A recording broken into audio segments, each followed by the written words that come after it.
Good morning, viewers. Welcome to Consumer Shorthand classes. ఇది March 1972 speed, ఇది 80 words per minute. దీనికి సంబంధించి కొన్ని షార్ట్ కట్స్ నేను దీంతో అమెండ్ చేస్తాను, ఒకసారి చూసుకోండి.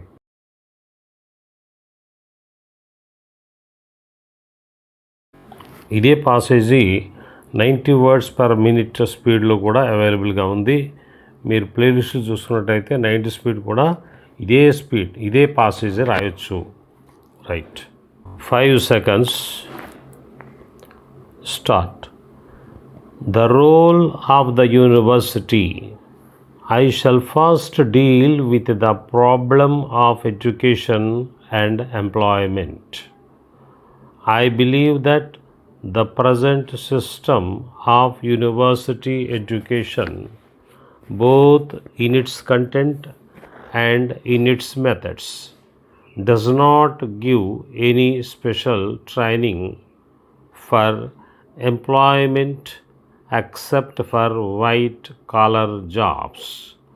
The number of white-collar jobs, especially of a non-professional or non-technical character, is limited.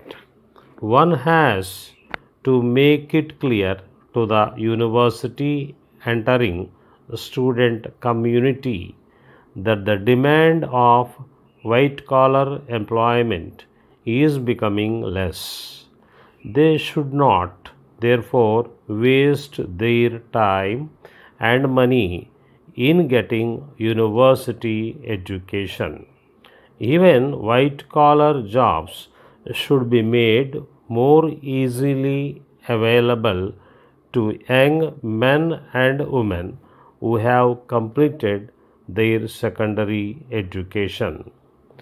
There should be a much greater change, of course, at the university and college levels, which should be employment-oriented character.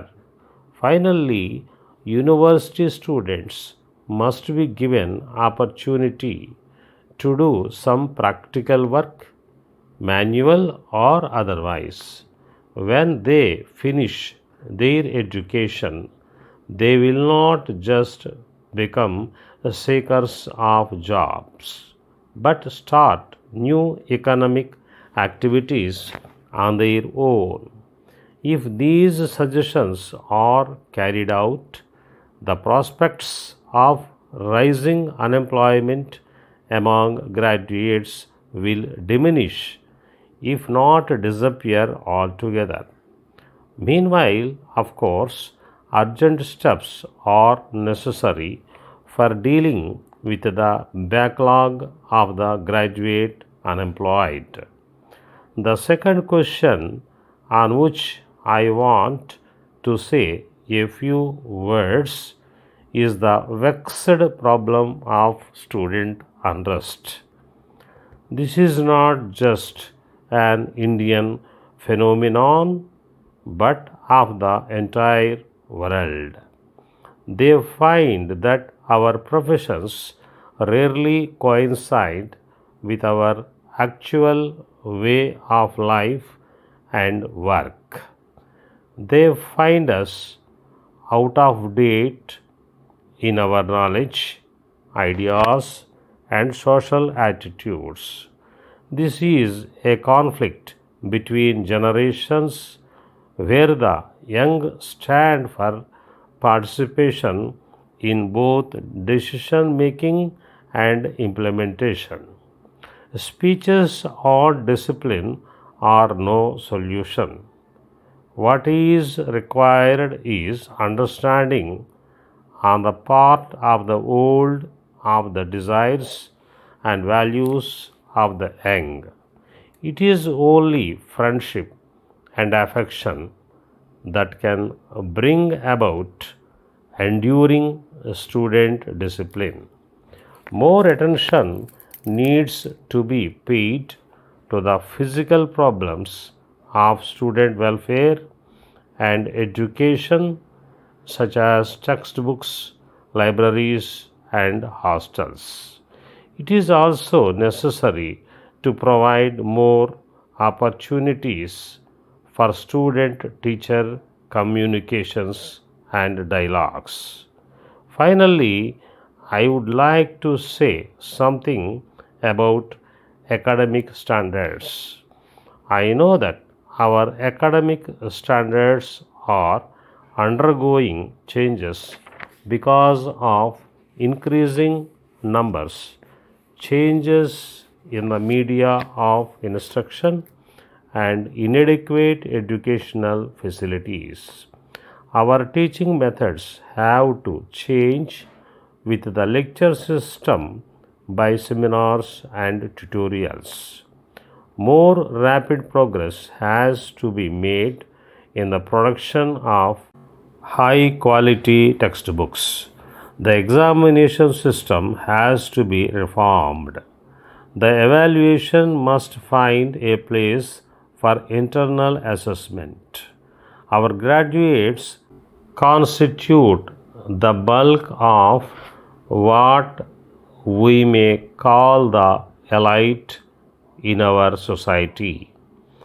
And it is this elite class that has to inspire the masses of our people with the sentiments of a common nationality. They cannot do if they are themselves divided in their minds and hearts by caste, communal, religious, regional, and linguistic barriers. Those in charge of our universities do a great deal by instituting among their graduates a sense of Indian cultural unity and national integration. Similarly, it is at the university stage that we can cultivate the sentiments of respects for human dignity. I wish you all success, my young friends who have graduated from this university in your future career. Dear Sir, I wish to make a few suggestions regarding examination reforms which, if adopted, will rectify the present defects and malpractices in examinations. The students shall be allowed to bring into the examination hall as many books as they desire. They must be allowed to go through their books while they prepare their essays in answering the questions. The questions have to be set in such a way which will give them a clear picture of the understanding capacity of the examinee in the subject. As far as possible, there shall be no direct questions.